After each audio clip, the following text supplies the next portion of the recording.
Hello and welcome to What Went Right, where today we talk about Shadow of Mordor, a game that illustrated I am the king of recommendations, as it was such a good recommendation for someone that I made him buy the game twice.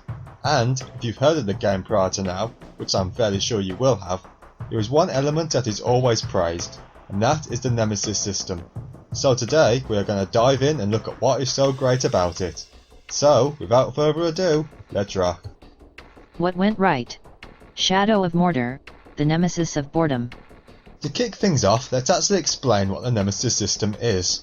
It is essentially a hierarchy made up of procedurally generated mini-bosses. And for those of you who don't know, procedurally generated content is randomly made content within a set of rules, limitations and assets. This varies the Nemesis Uruks in two ways. Firstly, it can mix up the superficial elements like name and appearance.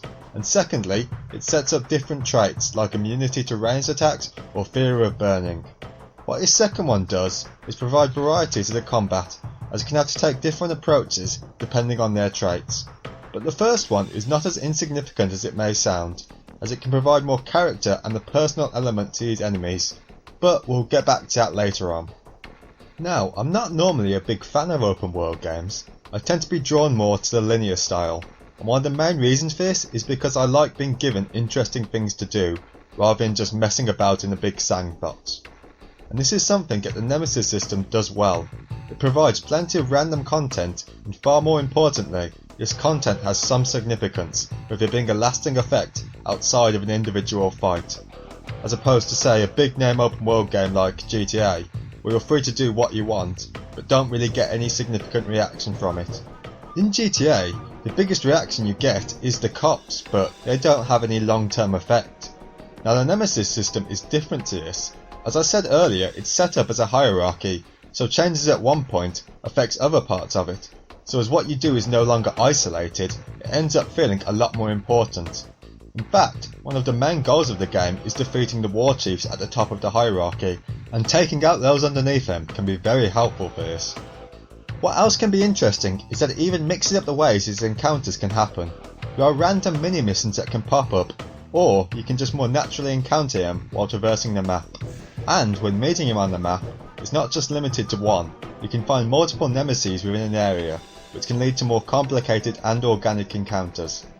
Something else which contributes to making these fights feel like more of an event is that by default you're in the dark about your nemesis, so you can just stumble into these encounters blind and be surprised when something doesn't work. Or you can collect intel before to prepare, providing build up to the encounter.